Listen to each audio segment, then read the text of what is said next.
Hello friends, ఎలా ఉన్నారు? Hello friends, ఎలా ఉన్నారు? ఇది మనం పసుపులో వచ్చేసరికి రెండో వీడియో అండి. మనం ఫస్ట్ వీడియో చేసినప్పుడు మీరు అందరూ చూసారు ఎలా ఉంది అనేది. ఇది వచ్చేసరికి మన పసుపులో రెండో వీడియో. మనం పసుపు దుంపలోనే పసుపు పచ్చదనము, కుక్రుమిన్ మరియు సుగంధ ద్రవ్యము వలన దీన్ని ఆహార పదార్థాలకు రంగు, రుచి, సువాసనలు చేర్చుటకు, ఔషధాలను, చర్మ సౌందర్యానికి, వెన్న తెచ్చే పరిమళ ద్రవ్యాల తయారీలోను, రంగుల పరిశ్రమలోను ఉపయోగిస్తారు. అధిక కుర్కుమిన్ గల పసుపు రకాలకు మార్కెట్లో డిమాండ్ కలదు.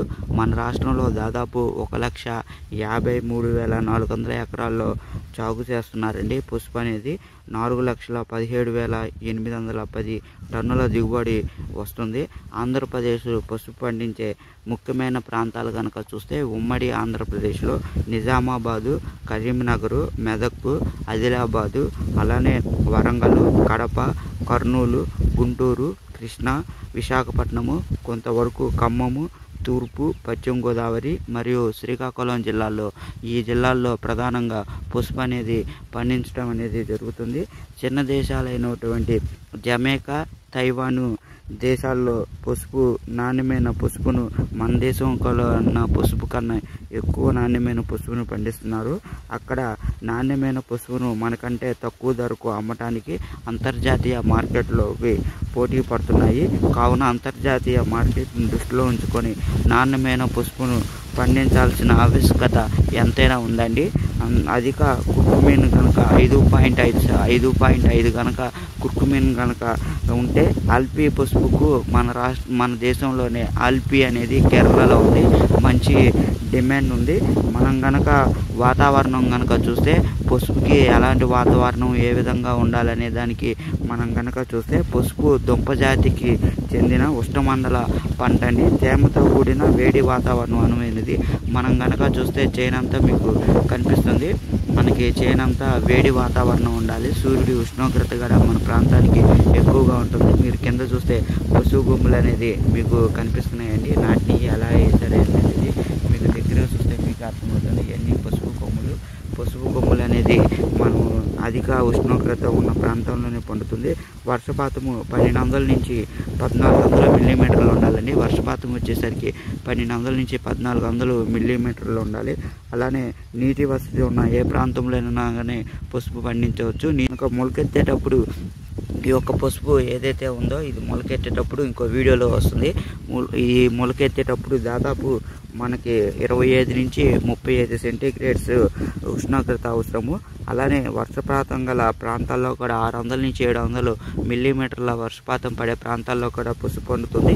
మన తెలంగాణలోనే మెదక్, నిజామా ప్రాంతాల్లో ఈ యొక్క వర్షపాతం అనేది పడుతుందండి. అలానే నేలలు మనం కనుక పసుపు పండించడానికి నేలలు కనుక ఎలాంటి నేలలు కావాలనే లక్షణాలు కనుక చూస్తే ఇది నల్లరేగడి నేల. మీరు చూస్తుందల్లా నల్లరేగడి నేల అండి. కాకపోతే బలమైన నేలలు పసుపు పండించడానికి శ్రేష్టమైనవి అండి. అంటే నేలలు కూడా సమృష్టిగా ఉండాలి. ఇటువంటి కనుక చూస్తే పసుపుకు సంబంధించి ఈ యొక్క ప్రాంతంలో బాగా పండుతుంది అడిగారండి దుగ్గిరాలండి. దుగ్గిరాల్లో బాగా పసుపు అనేది పండుతుంది. మన భారతదేశంలో దాదాపు 50 రకాల పసుపు రకాలు అనేది గుర్తించబడ్డాయి. మనం కనుక అందులో ముఖ్యమైనవి కనుక చూస్తే అమలాపూరు, అలానే ఆరుమూరు, దిండిగాము, ఈరోడ్డు, అలా కోడూరు, ఒంటిమిత్ర, P317, జిల్ఫామ్ 1, జిల్ఫామ్ 2 కృష్ణ రకము అధిక పచ్చి పసుపు దిగుబడిస్తుంది. కానీ మన దేశంలో రాష్ట్రంలో ఎండిన పసుపు కొమ్ములను మరియు పసుపు పొడికి ఎక్కువ ప్రాధాన్యం ఉన్నాయి. కావున మన రాష్ట్రంలో ఎక్కువగా ఈరోడ్ రకము పసుపు అనేది వాడటం అనేది జరుగుతుందండి. అలానే మనం ఈ మధ్య కాలంలో చేసిన పరిశోధన వల్ల 16 అధిక దిగుబడినిచ్చే పసుపు రకాలను గుర్తించడం జరిగింది. ఇందులో ముఖ్యంగా కేరళలో రూపొందించిన ప్రభ, అలానే ప్రతిభ, ఆల్ఫీ రకము, సుగంధ రకాలు ముఖ్యమైనవి. సోనాలి అను రకము 10 టన్నుల పసుపు కొమ్ములు ఎకరాకు దిగుబడినిస్తుందని పరిశోధనలో తేలింది. విత్తే సమయం ప్రధానంగా పసుపు అనేది మనం ఎక్కడ ఏ సమయంలో విత్తుతామనేది కూడా చాలా ఇంపార్టెంట్. మనం కనుక చూస్తే పసుపు అనేది ప్రధానంగా మనకి విత్తే సమయం వచ్చేసరికి స్వల్పకాలిక అలానే రకాలను మే చివరి వారంలోను, మధ్య మధ్యకాల రకాలను జూను మొదటి పక్షంలో, దీర్ఘకాల రకాలను జూను రెండవ పక్షంలో విత్తుకోవచ్చు. జూలై రెండవ పక్షం తర్వాత నాటినట్లయితే దిగుబడి చాలా తగ్గుతుందండి. అందుకని జూలైకి ముందలే పసుపు అనేది నాటుకోవాలి. మీరందరూ ఒకసారి చేను చూడండి ఎలా ఉంది ఏందనేది. తర్వాత వీడియోలో పెరిగే కొద్దికి నేను ఇంకో వీడియోలో మీకు చూపిస్తానండి.